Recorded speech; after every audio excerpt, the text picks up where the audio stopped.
Thanks to the inspiration of Slumdog Millionaire, I predict that Lost will end in a Bollywood dance. If we fade, then it's a lie. But you know we are the sun,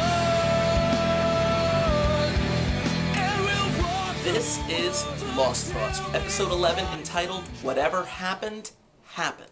This week we'll try to wrap our heads around not existing, see Jack shirtless again, and talk about losing one's innocence. Whatever happened, happened is a nod to the theory that I've been hyping for weeks. What Miss Hawking said in flashes before your eyes. The past, present, future cannot be changed and are set in stone. Just so you know, in this video, whenever I refer to the whatever happened, happened theory, I will refer to it as the WHH theory. This was a Kate-centric episode, and I don't know about the rest of you, but I really am not liking Kate right now. She has this attitude of whatever her decision is the correct decision, no matter what it is. And it's like she's full of herself a little bit. What kept me into this episode was wondering how young Ben was going to survive. Oh, we know he survives, but we're just trying to figure out how is Jack going to be convinced to save Ben? And come on, whenever you see a kid on the verge of dying, regardless of the fact that it's Ben, you feel a little sympathy. Side note, last week, didn't it look like Ben got shot in the upper left side of his chest, and last night the wound looked like it was on his right side? Horace knows that Saeed escaping was an inside job, and if I were him, the first people that I would suspect would be the new people. Why is Kate flirting with Roger Linus? Oh yeah, now Roger's concerned with his son. Couple things with songs last night. Kate is always listening to Patsy Cline, and then she started singing Catch a Falling Star and Stick It in Your Pocket, the song that Claire wanted sung for Aaron. Sawyer sent me. That one line has far-reaching possibilities and consequences. Why would Kate tell Cassidy the truth about the Oceanic Six, but then lie about Aaron being her son? Regardless of what Cassidy thinks, Sawyer is still a hero to me. Roger, Willie, and Jack are the janitors. Who the heck is Willie? The doctor's in the looking glass station. Who is this doctor? You're free to leave whenever you want. I'll just shoot you in the leg. Very nice, Miles. Hurley's concerned with the Back to the Future paradoxes, just like me. And Miles tries to explain to Hurley the WHH law that Daniel explained to him. Jack doesn't want to save Ben. That is totally hypocritical of his Hippocratic oath. How is Jack going to handle Ben surviving after he was being vindictive about not helping? And the time loop theory. History is repeating itself. Kate is trying to get Jack to help Ben. Jack's taking such a laid-back approach to this. He's finally not trying to fix everything. Instead, he's fixing himself a sandwich. Miles, don't let Kate leave the house. Shoot her in the leg. Mean what you say. Roger seems to have a crush on Kate. Anyone else with me on that? It seems weird that Roger sees his son on the verge of dying, yet in the future we know that he still treats him like crap. Did no one else raise an eyebrow from Juliet going from the motor pool to being a doctor? Does anyone else in Dharmaville care? Ha! Then your theory is wrong.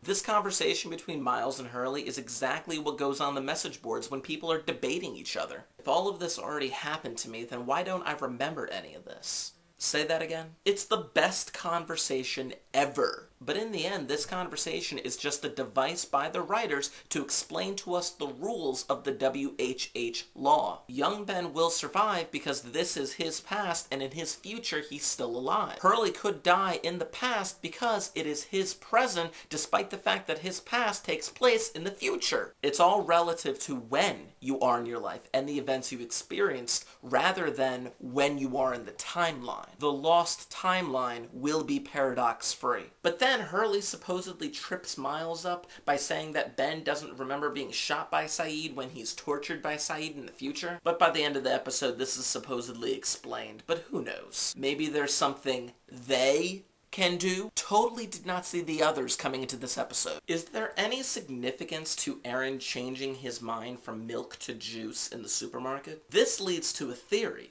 Theory of the week. The theory is that Aaron is one of few people on the show who are not subject to the laws of whatever happened, happened. Remember, only fools are enslaved by space and time. Jacob doesn't adhere to the WHH law, as well as Desmond doesn't adhere to the law based on what Daniel told him. Perhaps even Walt is in this category. If you are not constrained by the WHH law, then you can change your decisions based on what they've always been. Milk becomes juice. It seems like an insignificant thing changing one's mind from milk to juice, but on this show we know that nothing is insignificant. From the second I saw that blonde girl with Aaron, I did not trust her. She was going to make an announcement. Yeah, right, she was heading for the exit. She just had this look of, please believe everything I say because I'm obviously lying. What the heck is Kate gonna do when she gets to the border to find the others? Start screaming until they show up? Aw, Sawyer called her Freckles, but I don't care. I don't like Kate.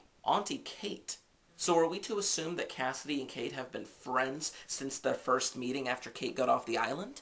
When Jack flipped out on Kate because he was paranoid, "You're not even related to him!" Kate cried that she was doing something for Sawyer. But Kate had been friends with Cassidy for a few years at this point, so is this still considered doing something for Sawyer? Hey, ask me more questions about time travel. How awesome is Miles? But where's the backstory on Miles? Yeah, Jack's in the shower, and of course we have to see him shirtless. We didn't need saving.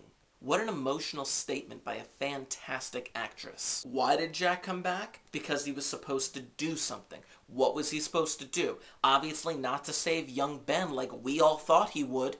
Nice job, writers. Foiled us again. Kate needed Aaron, but now she's going back to find Claire? Holy nuts, that's a good reason. Claire didn't die in the plane crash. She died in the attack on New Otherton by the freighter people and Keamy. Go back and look at it. I know it was an emotional scene, but I just felt like Evangeline Lilly's acting and saying goodbye to Aaron was a bit much. If Richard saves Ben, his innocence will be gone? Are you kidding me? What does this mean?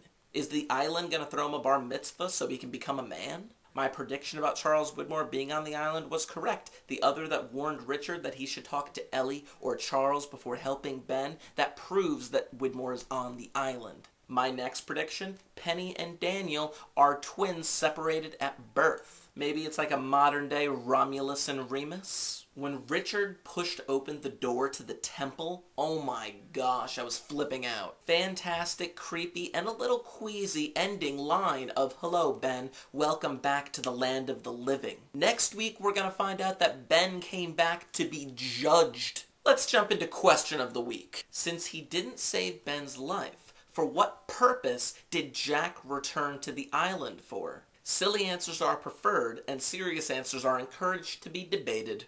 Man, what's that noise? It's like message board chatter. Now this is a combo of chatter and my own theory. There's a lot of discussion on the WHH theory both scientifically and philosophically. In conjunction with WHH theory, the time loop theory is gaining more ground. The time loop on the island was created at some point to prevent the island from being destroyed at some point on the timeline. Time keeps folding back on itself, much like the restaurant at the end of the universe in the Hitchhiker's Guide to the Galaxy series. In the end, the thing to remember is that regardless of where you are on the timeline, your existence is independent of it. Somebody on the message board summed it up with one sentence. Saeed didn't change the future by shooting young Ben, he caused the future. And a lot of people are applauding the writers for putting in that conversation between Miles and Hurley. It's basically someone explaining their theory and someone trying to punch plot holes in it.